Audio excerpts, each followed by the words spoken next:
राहुल गांधी वो स्टार प्रचारक है जिसके रहते रहते तो कांग्रेस कभी इस सत्ता में नहीं आएगी। जिस तरह से ये डुबोते जा रहा है ना, जिस राज्य में ये जा रहा है उस राज्य में कहीं ना तो कहीं कांग्रेस की बंटाधार कर रहा है। बिहार में कोई वजूद है कांग्रेस पार्टी का?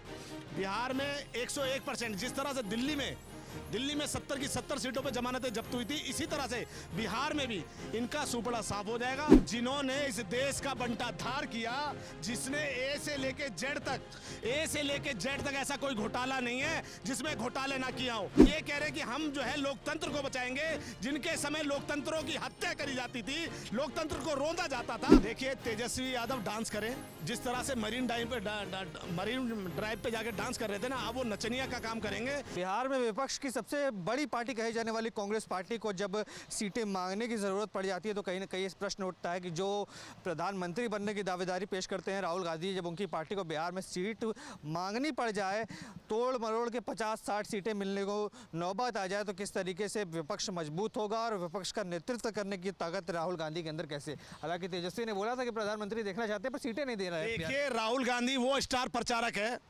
जिसके रहते रहते तो कांग्रेस कभी इस सत्ता में नहीं आएगी, क्योंकि ये वो बैल है जिससे लोग बाग सोच रहे हैं, इनके चमचे सोच रहे हैं कि वो दूध देगा, वो जिंदगी में कभी दूध नहीं देगा। ये मेंटली डिसऑर्डर हो चुका है इसको। और देखिएगा कि जिस तरह से ये डुबोते जा रहा है ना, जिस राज्य में ये जा रहा है उस राज्य में कहीं ना तो कहीं कांग्रेस की बंटाधार कर रहा है। मैं नहीं मानता बिहार में कोई वजूद है कांग्रेस पार्टी का।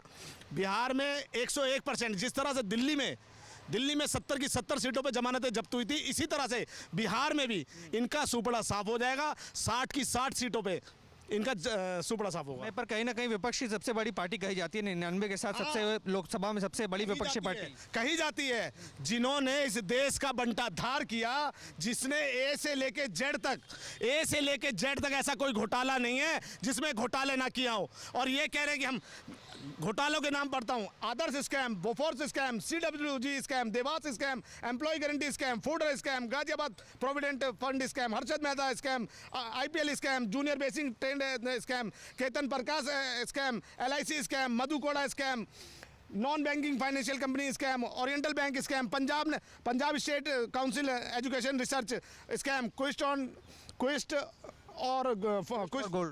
For gold scam, ration card scam, Satyam scam, telecom scam, UTA scam, Volkswagen scam, west Bengal scam. ये ए से लेके जेड तक इनको ये सोचना चाहिए, इन आपियों को सोचना चाहिए कि ये कह रहे हैं कि हम जो है लोकतंत्र को बचाएंगे, जिनके समय लोकतंत्रों की हत्या करी जाती थी, लोकतंत्र को रोंदा जाता था। ये आज कह रहे हैं किस मुंह से जिस जनता के बीच जा रहे हैं और सीट मांग रहे हैं। बिहार की जनता पढ़ी लिखी जनता है जो इनके मुंह पे तमाचा मारना जानती है। तमाचा मारने की बात कर रहे हैं तो कहते हैं तेजस्वी के साथ मिलकर चुनाव लड़ रहे हैं, बच्चा तेजस्वी को समर्थन कर रहा है, अगला मुख्यमंत्री बनने वाले। देखिए तेजस्वी यादव डांस करें, जिस तरह से मरीन ड्राइव पे जाके डांस कर रहे थे ना, अब वो नचनिया का काम करेंगे और कुछ नहीं करेंगे। वो एक नई पार्टी और उभर के आ रही है, वो वोट कटुआ पार्टी, जिसको जन स्वराज पार्टी कह रहे हैं, जो कहीं ना तो कहीं खुद मन से कह रहा है कि मेरे 12,000 नॉमिनेशन आए हैं और हर एक कैंडिडेट से मैंने 21,000 रुपये का फंड लिया है कि भाई आप अगर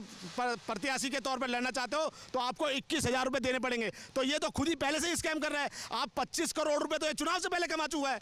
और जिस तरह से तेलंगाना, कर्नाटका, झारखंड और इन तमाम सटे राज्यों में जो शराब के अपराधियों को ये बिहार लाना चाहता है, और बिहार में कह रहा है कि हमारी सरकार जीतते ही हम जो है शराबबंदी को खोल देंगे, तो कहीं ना तो कहीं वहां से फंड दिया हुआ है और उस फंड को कहीं ना तो कहीं बिहार के चुनाव में लगा रहे हैं और बिहार के युवाओं को बर्बाद करना चाहते हैं। आप देख रहे हैं सौगंध TV, सौगंध वतन की।